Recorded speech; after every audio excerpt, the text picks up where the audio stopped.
I think we're entering a new phase of architectural visualization. And the reason I say that isn't because renders are getting more photorealistic. It's actually something that has never been done before. Imagine this. You finish the renders, the client opens them, and instead of hearing, "It looks great, let's proceed with this," you get, "What if we tried the timber cladding?" So you go back to D5, you make the change, you re-export, you resend. They like it, but now they want to see it at sunset, and you're back again. That back and forth is the problem that D5 3.1 is trying to solve, and the way they're solving it is more interesting than I expected. If you're new here, welcome. On this channel, we go beyond software tutorials. We explore the creative decisions behind composition, lighting, workflow, and visual storytelling, so you can create images that don't just look realistic, but leave a lasting impression. If that sounds like your kind of content, consider subscribing. Now, I'm not going to cover every single feature in the update. Instead, I want to focus on the ones that stood out to me. Before we get into the new features, there's something I want to point out. Over the last few releases, D5 has been steadily connecting more parts of the architectural workflow. D5 Lite brought rendering closer to the early design stage. D5 Works made it easier to access and manage the resources that help develop those ideas.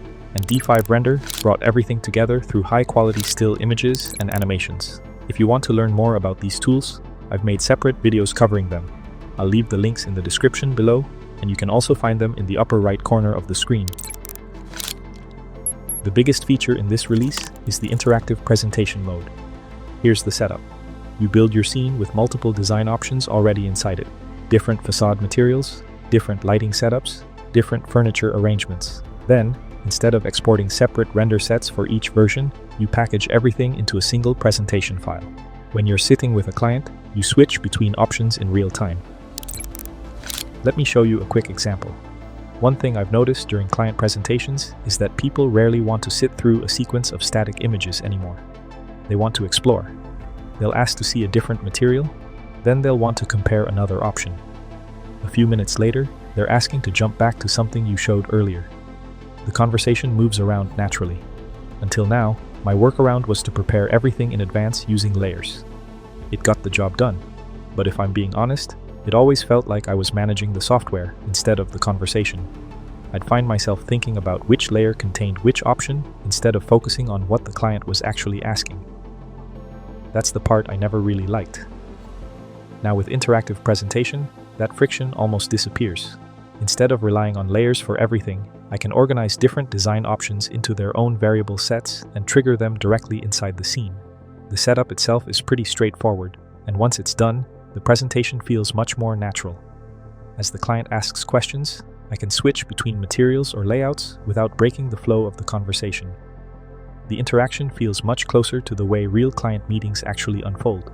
The software starts getting out of the way, and that's exactly what I want during a presentation. For me, that's what makes this feature interesting. It removes one of those small frustrations that I've simply accepted as part of my workflow, and if this is the direction D5 continues to take, I think it's heading to a positive one. It feels less like they're only adding rendering features, and more like they're paying attention to the way architects actually work. From concept to visualization, and now, presentation. One feature I didn't expect to appreciate as much as I did was the ability to stream your presentation. The client only needs to use the viewer link on any web browser, while I stay in the editor controlling the experience. On the left is what the client sees. On the right is my view as I guide the presentation. As someone who's done quite a few remote presentations, I think this makes a lot of sense. Sharing your screen has always been a compromise, where the image quality drops, the interaction doesn't always feel smooth, and sometimes there's just enough delay to interrupt the conversation. The second feature connects to the same idea. Before 3.1, showing a project across different seasons meant duplicating the scene, assigning different layers per option, or swapping vegetation assets manually. Neither was fast, and neither was something ideal live during a client meeting. Now the seasonal state is built into the asset. You move through spring, summer, autumn, winter inside the same scene without touching the asset library. For landscape architecture, residential work with significant greenery, or any project where the outdoor context matters to the client, this changes what's possible. You're not asking them to imagine the autumn version, you're actually showing it to them real time. It's a more contained feature than interactive presentation, but it belongs to the same logic. Before we move on, there's one update that I don't want to overlook. It's called HeightField Tracing. This isn't one of my favorite features in the release, but I can definitely see where it adds value. You get more convincing displacement materials without putting as much load on your hardware as subdivision displacement. I probably won't use this on every project, but I can definitely see myself turning it on for those close-up shots where surface detail becomes much more noticeable. Getting that extra realism with a smaller performance impact feels like a worthwhile trade-off. If you're working with detailed terrain or textured surfaces, I think you'll appreciate the extra performance. Two smaller additions worth mentioning. MeasureLine is a measurement tool built directly into D5. You can now check distances inside the scene without jumping back to SketchUp. It's a small improvement, but once you've stopped mid-review to wonder how wide a pathway is and had to go back to your modeling software just to check, you'll understand why it deserves the attention. It quietly removes one of those small interruptions that break your flow when you're reviewing a scene. Academy Color Encoding System is the most technical change in this release, so I'll keep it short. It's a working color space that gives the software more range when processing scenes with complex lighting. In practical terms, it reduces clipping in high contrast situations. A good example are interior scenes, where you're pushing the exposure, sunset scenes, where highlights and shadows have to coexist in the same frame. If you're doing professional work, and if color accuracy matters to your output, it's a much-needed improvement to the pipeline. With this improvement, most of the work is already happening before you ever open up Lightroom. My honest take on D5 3.1 is that it's not primarily a rendering update. The render quality improvements are real. But the story here is that D5 is building towards something different.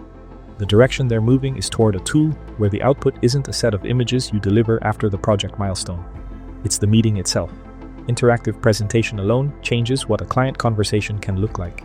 And that's the kind of tool shift that actually changes how you work, not just what you produce. That said, the features are only as useful as the project you build them into. You still need a well-composed scene, a clear visual hierarchy, and an understanding of what the client needs to decide. The preparation still happens before you open D5, and this update gives you a better room to have that conversation. If you want to try D5 3.1, the link is in the description. It's the software behind every project you see on this channel. Now I'm curious, which feature stood out to you the most? Let me know in the comments. If you want to learn more about architectural visualizations, watch this next video right here.